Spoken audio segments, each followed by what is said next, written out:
These are YouTubers who did horrible crimes. Before we start, I had a secret question in this video. If you find it, answer it down below. It'll flash on the screen, so pay attention. Fantastic Adventures. These kids were beaten and forced to make videos for money. It was a family-friendly channel with about 800,000 subscribers. It featured a woman named Michelle Hobson and her 7 adopted children. Asia. And I'm Summer. And we're from Fantastic Adventure. They would pretend to be superheroes, play Nerf battles, and just overall look to be having fun. Oh, and don't get me started on the views. They were getting millions of views. You really couldn't tell anything was bad with this channel. All the children looked like they were having fun and was extremely happy. But everything on camera isn't always what it seems. Because Michelle was supposedly evil. You see, police had gotten a call on March 19th, 2019. It was from Michelle's older daughter, who had told them that she was abusing her adopted children. You see, Michelle's older daughter was supposedly told by one of the adoptive daughters what Michelle was doing to them. She informed her that she was being abused at home. She stated that the kids were being pepper sprayed, left in the closet for days without food, water, or a restroom, and was beaten for when they were filming and forgot lines or didn't want to cooperate in the videos that day. Michelle had seen the views pouring in and the money and decided she was going to make these kids slave for videos. She makes us sleep in a green closet. How many other people sleep in there? 3 other kids that sleep only in pull-ups. And she has a lock on it, so we can't get out to have to pee. We go to bed, and the next morning, she won't let us out. Like, we ask her, and she says no. She even took them out of school so they could film multiple videos for their series. The kids saying they haven't been to school in years. Last time CPS and cops came, I wanted to tell them the truth, but they wouldn't let. My mom told me to say all lies, and if I didn't say lies, she threatened me and said she was gonna kill me. So the officers decided to make a welfare check. And when they searched around, they discovered a child in a closet with only a pull-up on. 6 other of the children were said to be malnourished with dark rings around their eyes, complaining that they were hungry and thirsty. She starved me for 5 days straight. This type of stuff is disgusting, literally. Like, you're their adoptive mother, and this is how you treat the children you're supposed to be giving a better life to? Sickening. The things people do for money these days, I swear. Now, this is the crazy part. The officer gave one of the children some water, and they consumed 3 bottles of this water in less than 20 minutes. That's how thirsty they were. Another was given a bag of chips while the officer was talking to her. And she did not want to eat them because she was afraid that her mother, Michelle, was going to smell the chips in her breath and punish her. That's how scared these children were of Michelle. I love you, and I don't even know you. I love you too, because you're saving me from this house. I know, baby. Oh, I can't even film. This is bothering me so bad. Michelle's 2 older sons, Logan and Ryan Hockney, were also arrested. Logan admitting to seeing the children locked up and forced in the closets for long periods of time, even saying that the mother would force them to take ice baths. He also said they were physically hit, screaming and crying all the time. The 2 older sons said they would sneak the kids food sometimes when they were alone, locked into this thing they called the green room, and that they had discussed going to the police station to tell on their mother, but they ended up never doing so. Cowards. Cowards. You see your mother treating kids like this, and you don't tell. You're 2 grown men. What is wrong with you? I got good news though. They were charged with 7 counts of failing to report abuse of minors. The YouTube channel was soon terminated by YouTube. They didn't want any of that on their website. Michelle received 7 counts of child abuse, 5 counts of neglect, 5 counts of unlawful imprisonment, and 2 counts in inappropriate touching. Yes, inappropriate touching. But sadly to say, she never actually got sentenced to anything because she died at the age of 48 suddenly before her actual trial. CNN reporting that she passed away in a hospital in Scottsdale, Arizona. But the cause was not reported. A greedy and abusive mother who took advantage of the children she was supposed to be protecting and loving died all alone. It's sad how things turn out. This whole situation makes me want to turn the question to you guys. Do you think parents should be putting their children on YouTube and exploiting them for views? Nassim Aghdam, the YouTube headquarters shooter. Nassim was an Iranian social influencer, also known as Nassim Sabs, which means Green Nassimo, for her stance on animal rights, healthy living, and veganism. She lived with her mother in Riverside County, California, where she would post her videos all over YouTube. They were mainly about animal rights and veganism. But she had multiple channels. Nassim Sabs, where she shared her modeling, and Nassim Handmaids, where she shared her creative hobbies. She also had one called Yasil Nasim, which was more for her Turkish audience, but she also posted her modeling on there as well. Nasim's content was pretty bizarre though. I know you hate me, but hey, let's be friends. I can make meat eaters angry in a second. They will tell you I'm insane, cause you know I hate the meat and you hate to change. Like, what the hell was that? I'm not even gonna judge because she did grow a pretty nice audience. I guess some people were really jamming and loving her music videos. I don't know. Or maybe they were just animal activists like her who loved her rants. Her popularity continued to grow, but so did her weirdness in her videos.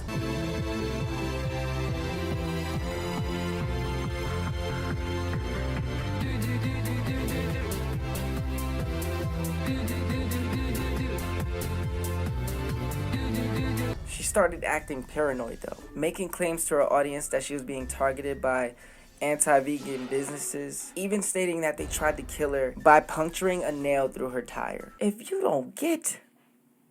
Really? As you can tell, she was very reachy. Like reaching for the stars reachy. Anyways, her videos started to get more and more graphic, like showing the suffering of animals to help her support her animal rights protests and videos showing animal mistreatment. People started to wonder, was Nasim mentally ill? But she would always deny it. I don't have any special mental or physical diseases, but I do live on a planet filled with disease, disorders, aversions, and injustice. With this being said, her views started to drop and her AdSense as well. Maybe it was because the graphic stuff she would show in her videos. But one day she posted her YouTube analytics, showing that she only had gotten 10 cents for a video that had 366,000 views. This made her feel like YouTube was purposely attacking her and suppressing her videos. She even held signs on the streets protesting the platform and ranting about YouTube on YouTube. Nasim wasn't just gonna complain though. She wanted to do something about it. So on the 31st of March 2018, she left, losing all contact with her family. Her family, being worried, made a missing persons report, where a few days later they found Nasim sleeping in her car in a Walmart parking lot. Head's right here.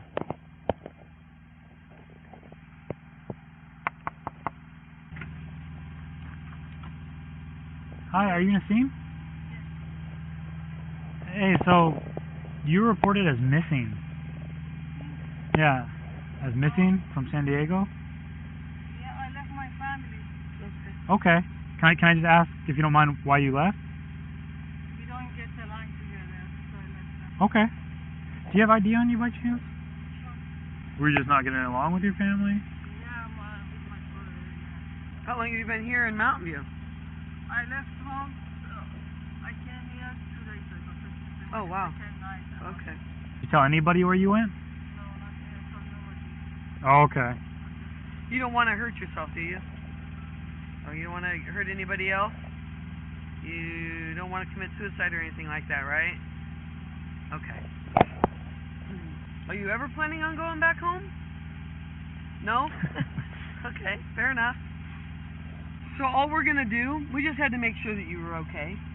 So we have to call your dad. We're just gonna let him know that you're fine and you wish not to be contacted. Is there anything you want us to tell your parents? Okay. Okay.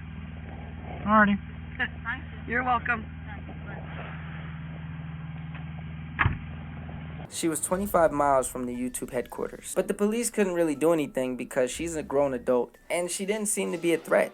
But that was where they were sadly mistaken. The next morning, she drove to a firing range to practice with her pistol. She then drove to the YouTube headquarters, entered through the office, and started firing on employees during their lunch break. Everyone started running, panicking, trying to hide.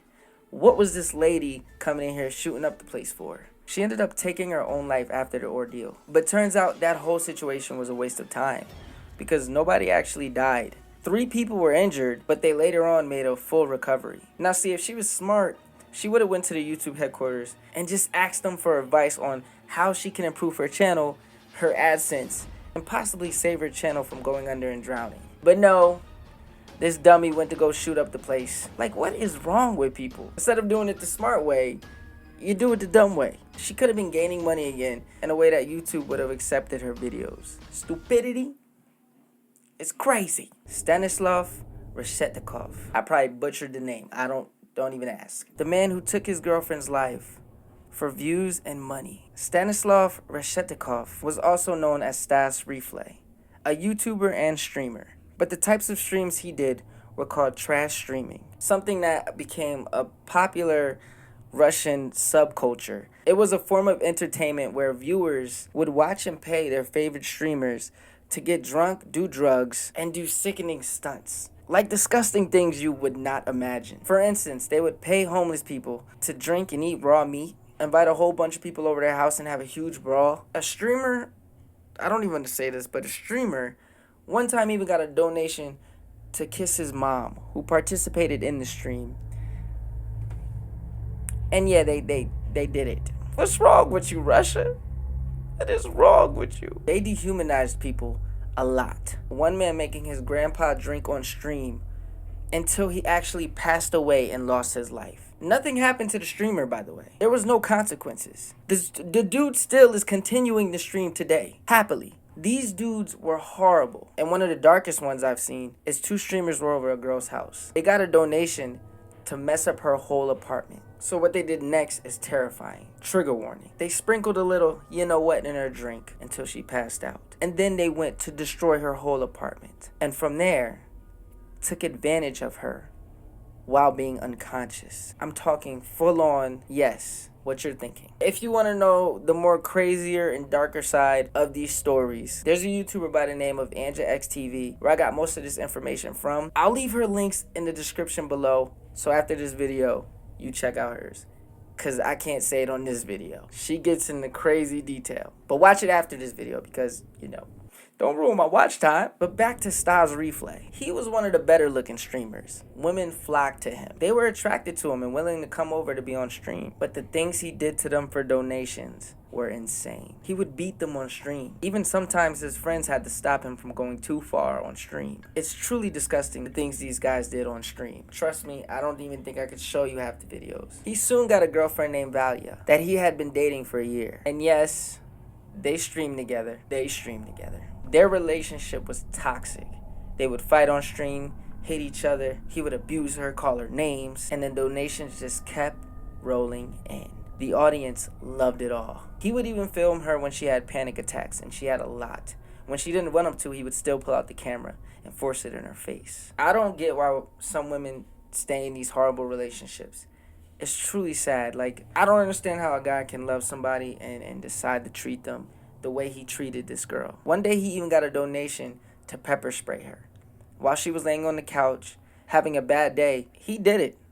He got up and pepper sprayed her. One day they even got in a huge fight and she lit all his clothes on fire on stream. It was chaos. Pure chaos. But the final stream together was on its way. On December 2nd of 2020, Vela, Reflay, and another friend they had over named Marinka all started the stream. Everything looked good. Valia was even celebrating that she had just got a new job. But after a few drinks, things started to get a little toxic. Valia had brought up a cam girl and asked Reflay was he cheating on her, and that if he was, that he could have her because she didn't want to have to deal with any of that. After all the stuff this dude has done to her, I'm pretty sure he was cheating as well anyway. Later, their friend Marinka started flirting with Reflay on camera, touching him, and the two even started kissing. Valia wasn't in the room at the time. When Valia got back, the chat asked Reflay who his favorite girl was, and his answer was Marinka instead of his own girlfriend Valia. Valia became so angry and went off, with Reflay calling her a cockroach. The two started thrashing at each other, but the chat loved it. They donated $1,000 for Reflay to kick Valia out in the cold. Mind you, it was -5 degrees Celsius, which is 23 in Fahrenheit. And yeah, he did it. He locked her outside in her underwear, not letting her back in until she sobered up. When he finally checked on her, she was on the ground and had defecated herself. Marinka, the friend, had gotten scared and went home. And soon he realized that Valia, his girlfriend, wasn't waking up. Reflay started to panic on stream, asking her to wake up, saying, "I love you, please don't do this, wake up." He went in front of the stream and started venting to them. What reality do you live in, bro? You cannot make this stuff up. Valia had no pulse. She was declared dead. The cause of death being hemorrhaging in the brain. Yeah, it wasn't the cold that ended her life. It was him beating on her that night. I hope he rots in prison. It truly is sad the world we live in sometimes. And the things people do for money and views. Yo, so I didn't put how many years Reflay got sentenced for.